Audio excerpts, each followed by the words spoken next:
Hi, this is Carly, recovered alcoholic. Welcome back to North Star Big Book. This is episode 11. We're finishing Bill's story. We're getting to some really good stuff here, and I'm excited. So let's get to page 12. Open up your books. Let's get your pens out, and let's start getting into action. Bottom of 12, just to backtrack a little bit, Ebby has been visiting Bill, his drinking buddy. Ebby is now sober 2 months from the Oxford group.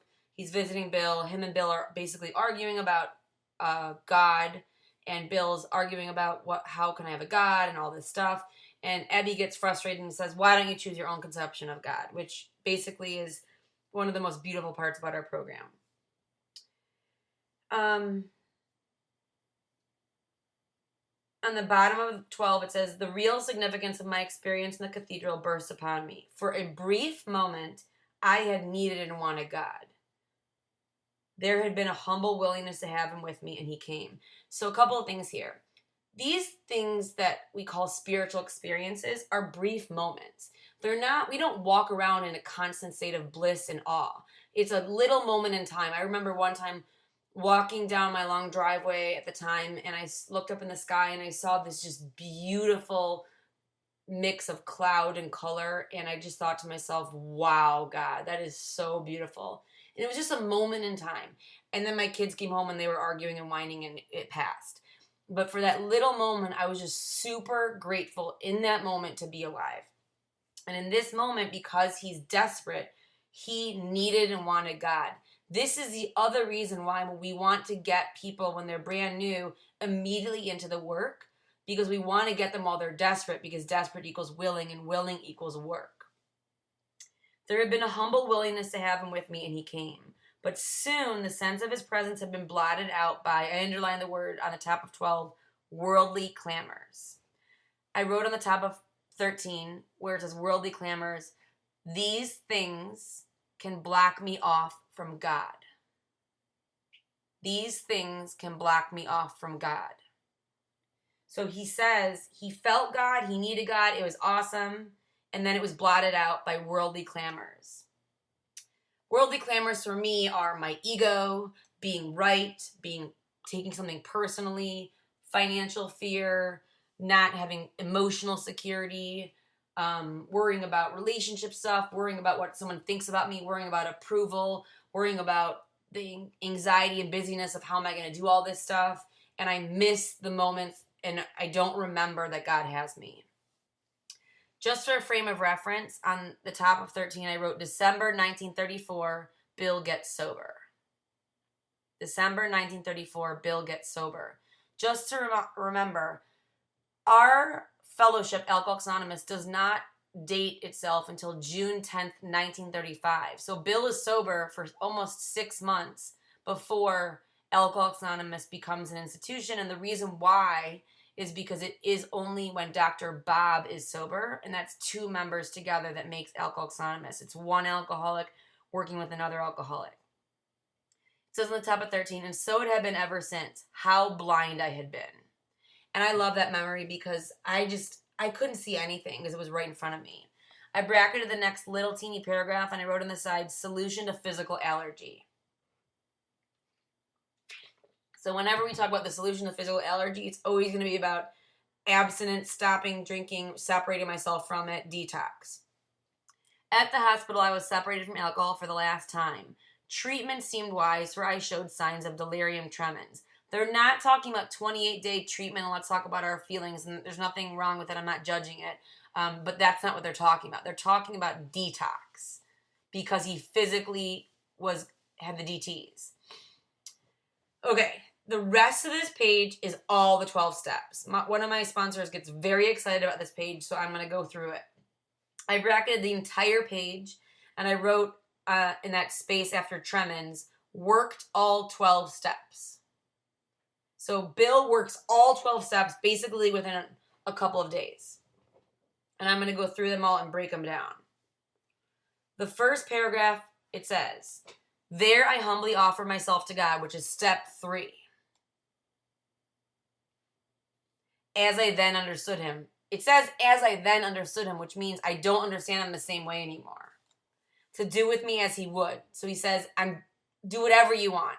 We only get to a place of that kind of willingness when everything we've tried doesn't work. I only go to the place where I'll do anything you want when everything I've tried doesn't work. Otherwise, I'm like, leave me alone, I've got this. I place myself unreservedly, I underline the words, under his care and direction. That's step 3. That means I give you all of me. Take it all. Take my thinking, take my actions. I admitted for the first time that I underline, of myself I was nothing, that without him I was lost. That's 1 and 2. I underlined, I ruthlessly faced my sins, and I wrote above that 4 through 9. We face our sins in that hallway with our sponsor and our higher power in 4 through 9. And became willing to have, I underline that, and that's 6 and 7. After I face my sins, I look at them, I go home with my higher power. In 5, my hour after that, and then in 6 and 7, I ask for help, and I am willing to let it go. Take this stuff. Help me get it clear. I'll do whatever you want me to do. I cannot live like this anymore. It says, my newfound friend, and next to friend, I wrote 6 and 7. That's where we start that relationship. The principles we find in 6 and 7, where I show my newfound friend how I want to be different, I live in 10, 11, and 12. And you see that friend is capitalized. So that's one of the ways that Bill is looking at his higher power.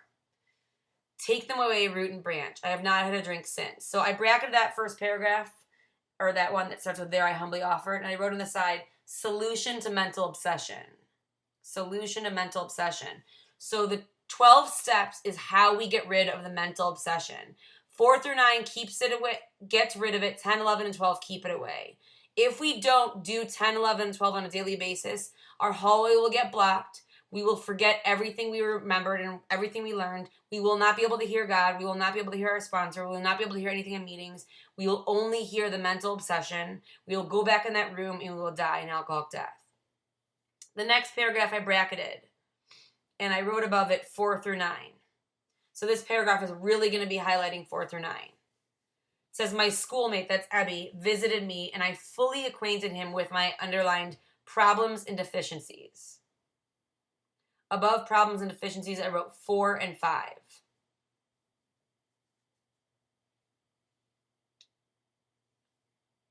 It says, we made a list of people. I underlined lists of people, and I wrote 8. Please don't burn your 4th step. You need that 4th step information to make the list in the 8th step. Of whom I had hurt or to whom I felt resentment. I expressed my entire willingness. And above entire willingness, I wrote 8 and 9.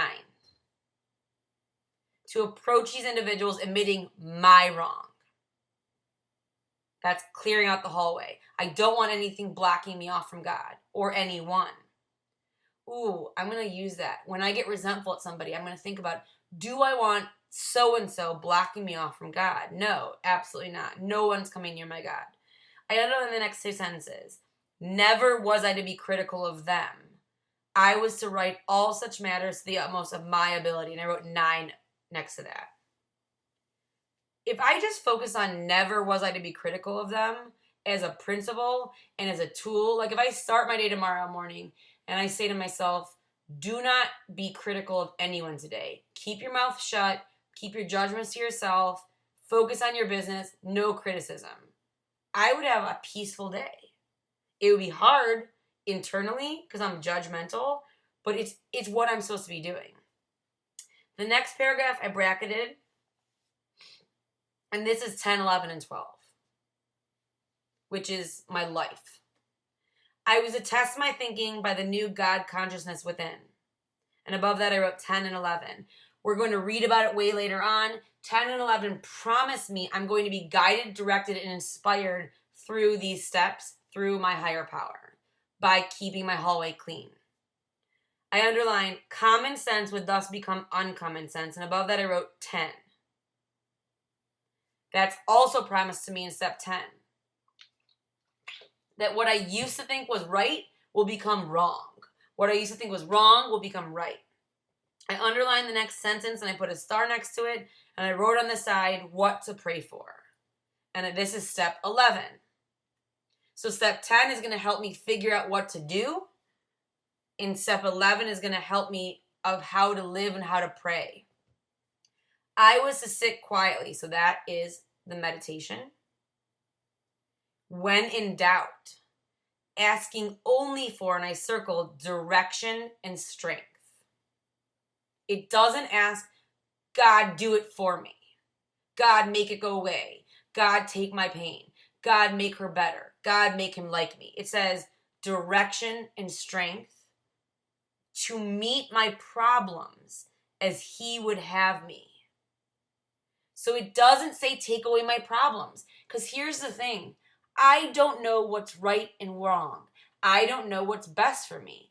One of the women I love more than anything, Ro Eugene, who died sober, said, there's no such thing as right and wrong. It is either this is something I like or this is something I don't like.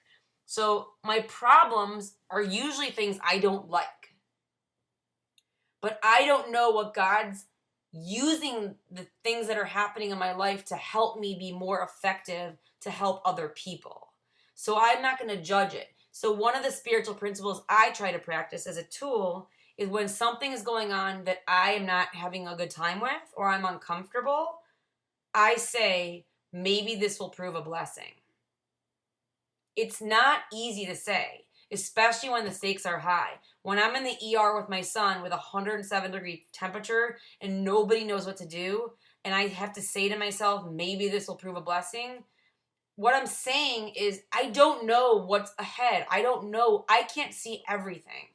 I can't see what God can see. One of the things one of my sponsors always tells me is this idea that, like, I'm in a car driving down a main road and I'm, of course, running late because I gave myself no time to get somewhere and I'm stressed out. I got to get to a meeting, right? And I'm stressed out to get to the meeting because I'm supposed to meet a new girl there. And it's taking forever and we're in traffic and people are beeping and I don't understand what's going on. And there's a huge semi, like 3 cars in front of me. I can't see a thing. It's one lane on each side. Nobody's moving. You can't go anywhere. And I'm pissed. And I'm supposed to be spiritual going to this meeting and I'm resentful and I'm checking my phone when I'm not supposed to be and I'm freaking out. And we finally get past, the semi finally moves. And when I pass what was blocking me, I see 5 body bags covering up 5 bodies, a horrible car accident. The car is almost not even recognizable as a car. And I can't even breathe. And my hand goes over my mouth and I go, oh my God. I can't even believe. I was freaking out because I couldn't get to a meeting. And that happened. And those 5 people's lives and everyone around them has completely changed forever. And I can't see what God can. And sometimes God's a semi, and sometimes I'm stuck behind God going, why aren't we moving faster? Why are we not doing this? I wanted to go here. I thought we're doing this. And God's like, just chill. I've got you. Just, it's not always about you. So that is what I'm asking God for, is direction and strength to meet my problems. Don't take them away because I don't know what they are and what's good and what's not. Give me the direction and strength to meet them.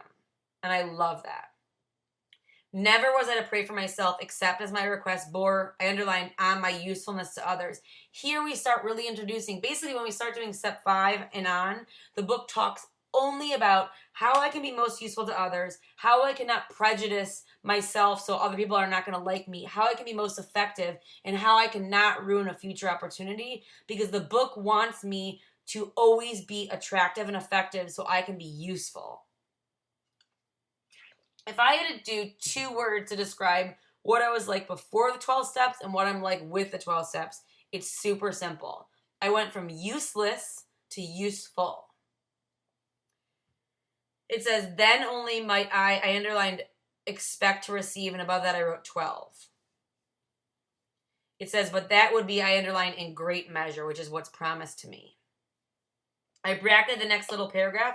I wrote on the side 12, and I wrote, as the result of these steps, which is from our book. As the result of these steps.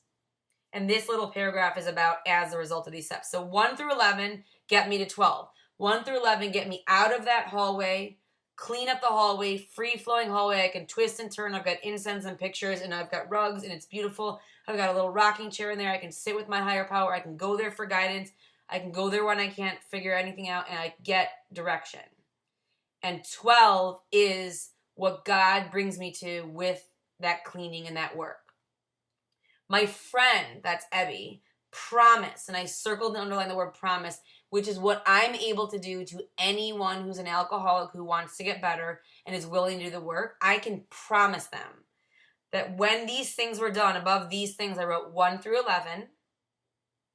I underlined enter upon a new relationship with my Creator. That's the promise.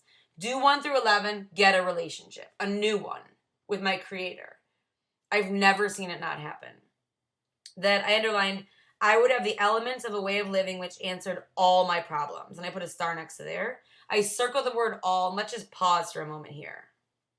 I wrote 10, 11, and 12 on the side. I would have the elements of a way of living which answered all my problems. So 10, 11, and 12 is now going to become my way of living that's going to answer all of my problems. That includes relationships lost, jobs lost, humans in our life lost, sickness, poor health, financial insecurity, whatever you can imagine that's going to come at us, because it will. The book promises us. I'm going to be able to answer all of my problems with 10, 11, and 12. And here's the thing. In almost 19 years of sobriety, I've been humbled and privileged enough to watch amazing women and men in sobriety live this truth, and myself. Belief in the power of God plus enough willingness, honesty, and humility. We're on the top of 14. To establish and maintain the new order of things. Above new order of things, I wrote 10, 11, and 12. That's my new order. That's the new way I'm going to live. Before, I did not know how to live. The way I lived was don't trust anyone, take what you need, be a con, lie to everyone, and don't admit anything. My new order of things is 10, 11, and 12. Were the essential requirements. So they are requiring me to do 1 through 9 and then do 10, 11, and 12 if I want this stuff. Simple but not easy. That's our program. It's simple. That's what we say the same thing at every single meeting. We don't change the information. I studied the same book. I've been studying the same book since I got sober. And it's not changing, but they put stuff in there every time I read it, and it's amazing. I underlined and highlighted and starred, a price had to be paid. This concept is repeated a number of times in the book. I love it. I love the promises. They're all beautiful. There's tons of them throughout the book, but I like the nitty-gritty fine print. Tell me what's going to happen. I want to know what's going to happen if I don't do something. And they're telling me right here, listen, little girl, a price has to be paid. I wrote on the side something long, and I'll explain it. A price always has to be paid. A price always has to be paid if you're a real alcoholic. If you're a real alcoholic. And then I wrote one way or the other. One way or the other. So I'll read that again. A price always has to be paid if you're a real alcoholic, one way or the other. So let me just give you this example. I have 3 children, thank God. As a result of doing this work, I was able to be a sober mother and am a sober mother. But they have a recovered alcoholic as a mother. Although they never had to live with me as an active alcoholic, they have a recovered alcoholic as a mother. I am never, ever going to be able to be the mother that can stay home with them every single day, every single night, never miss a thing, never have to go away from them, and never have to not be there for important things when I need to be elsewhere. As a real alcoholic, I have 2 options. I can go to meetings when I need to be at the meetings, to be accountable, to show up, to carry the message on a consistent, regular basis. Not every single night, because I have responsibilities. I can carry the message when I need to. When I'm asked to lead and I'm able to do it, I show up and I do that.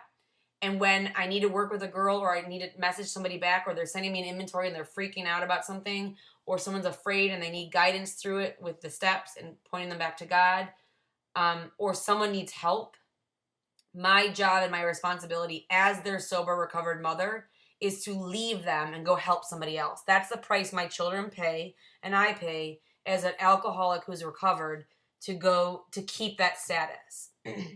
If I don't want to do that, the other price my children and I will pay is I will leave my children forever, and I will leave the house, leave the job, leave my children, leave my relationship, abandon AA, and if I don't die or kill myself, I'll just exist and sell myself and sell my soul, and my children will be without a mother, and they will be broken and damaged beyond recall.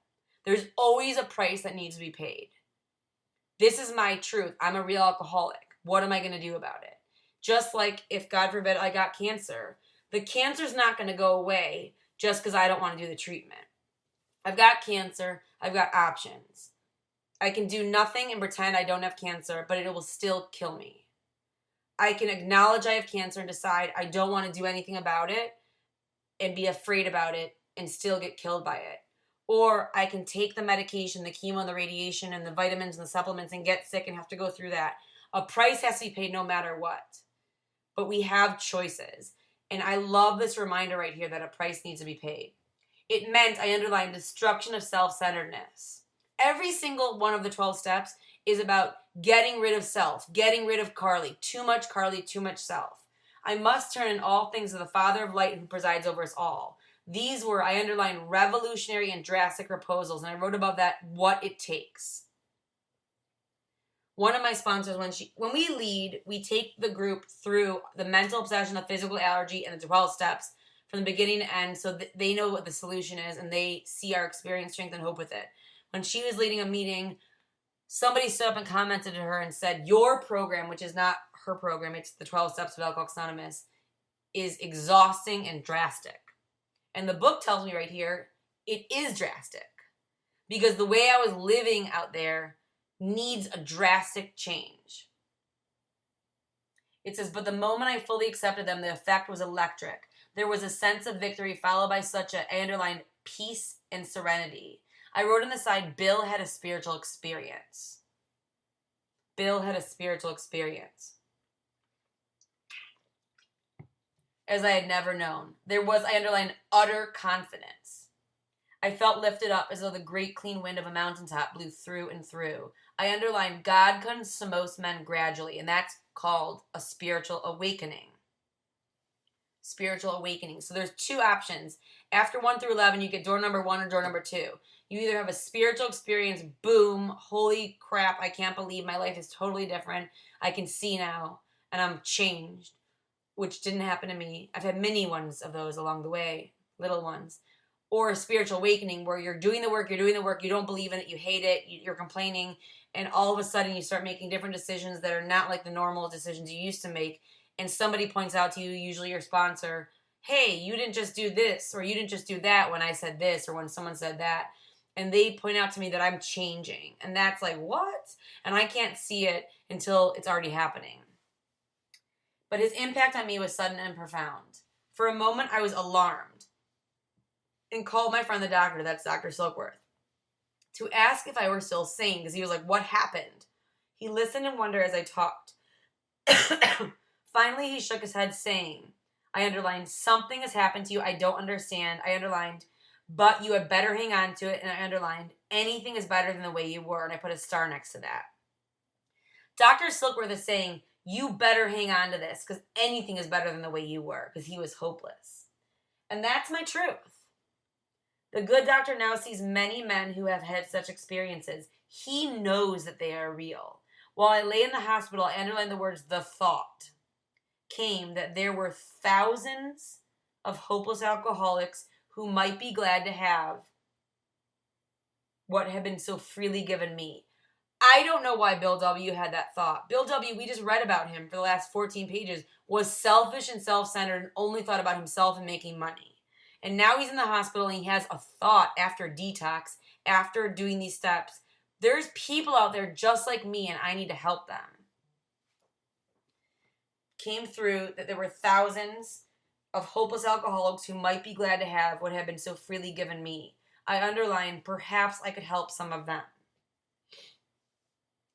They in turn might work with others. We're about to approach my favorite, all-time 100% favorite promise in the entire big book, and pay attention. It says, my friend had emphasized, I underlined the absolute necessity of demonstrating these principles in all my affairs. And above that I wrote step 12.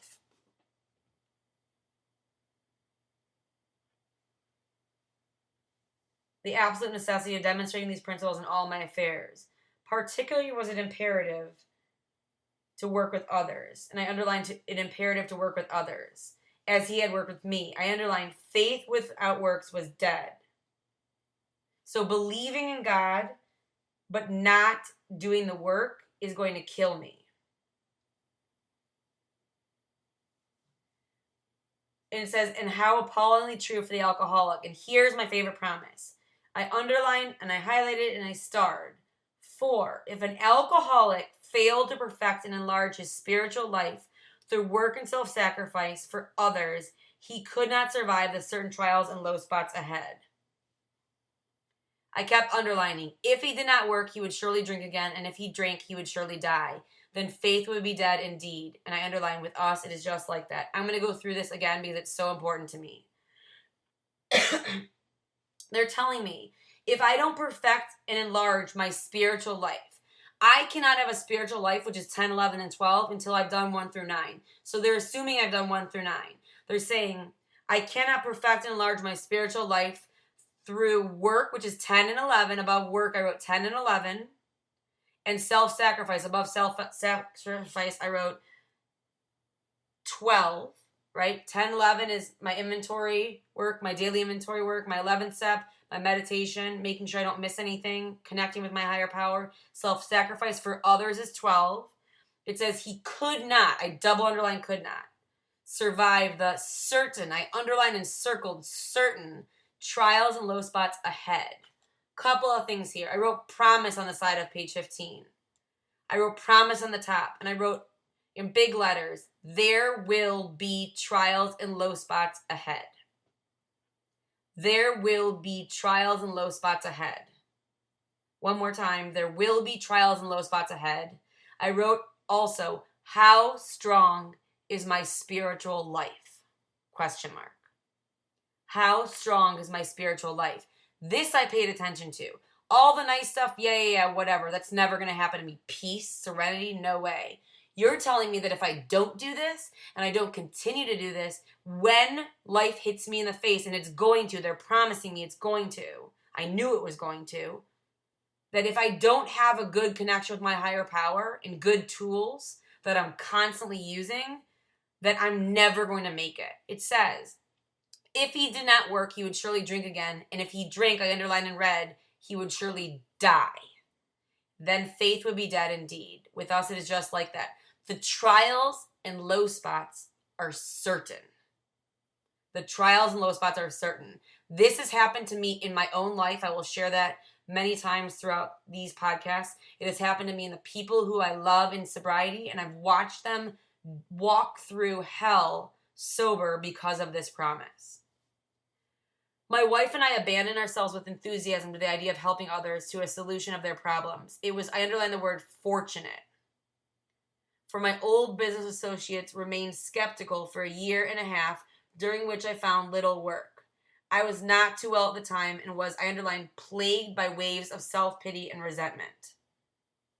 So Bill is telling us, after he had this beautiful spiritual experience, he goes through a hard time. I underline the word fortunate because it's reminding me, at the time he probably complained for 1.5 years he didn't have work, but he's looking back, he sees, wow, how lucky were we that I was able to work for 1.5 years with alcoholics. And he was plagued by self-pity and depression and resentment. This sometimes nearly drove me back to drink. But I soon found that, when all other measures failed, work with another alcoholic would save the day. I wrote on the side, all other measures will fail at times. The book tells me that. It promises. I get excited about this, you can tell, because this is real. No one talks about this. They're saying to me, it's going to get hard. What you're dealing with right now is hard. It's going to get even harder down the road, and you better get strong. You and God. Many times I have gone to my old hospital in despair. On talking to a man there, I would be amazingly lifted up and set on my feet. I underlined, it is a design for living that works in rough going. I circled the words rough going, and I wrote on the side, there will be rough going. We're going to go over a couple of minutes because I just want to finish Bill's story. We commenced to make many fast friends, and I underlined, and a fellowship has grown up among us, of which it is a wonderful thing to feel a part of. I underlined, the joy of living we really have double underlined and circled, even under pressure and difficulty. And I wrote on the side, there will be pressure and difficulty. This page is amazing because it's telling me the truth. I want to know the truth. Are you going to be comfortable with what you've got, what you've built with your higher power when you can't reach your sponsor, when you can't reach anyone else in the middle of the night? Are you going to have what you need? I have seen hundreds of families set their feet in the path that really goes somewhere, have seen the most impossible domestic situations righted, feuds and bitterness of all sorts wiped out. I underline the next sentence.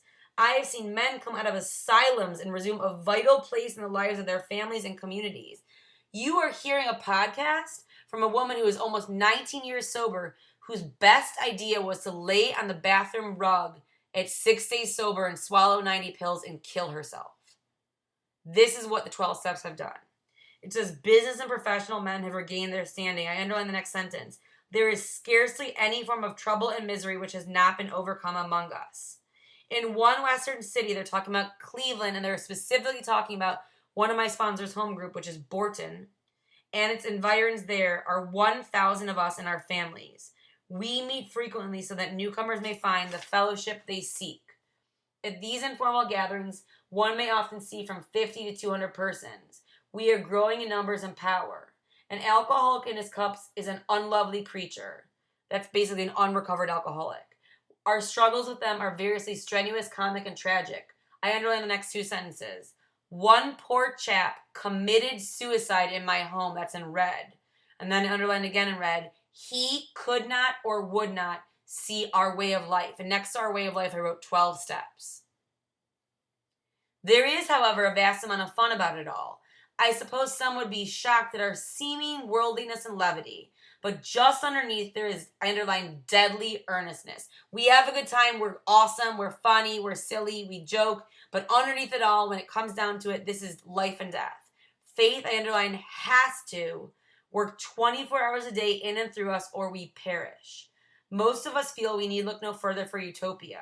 We have it with us right here and now. Each day, my friends, simple talk in our kitchen multiplies itself in a widening circle of peace on earth and goodwill to men. Bill W., co-founder of AA, died. I underlined, underneath died, I wrote sober, January 24th, 1971. Thank you guys so much. Sorry I went over. Have an awesome day. Have an awesome week.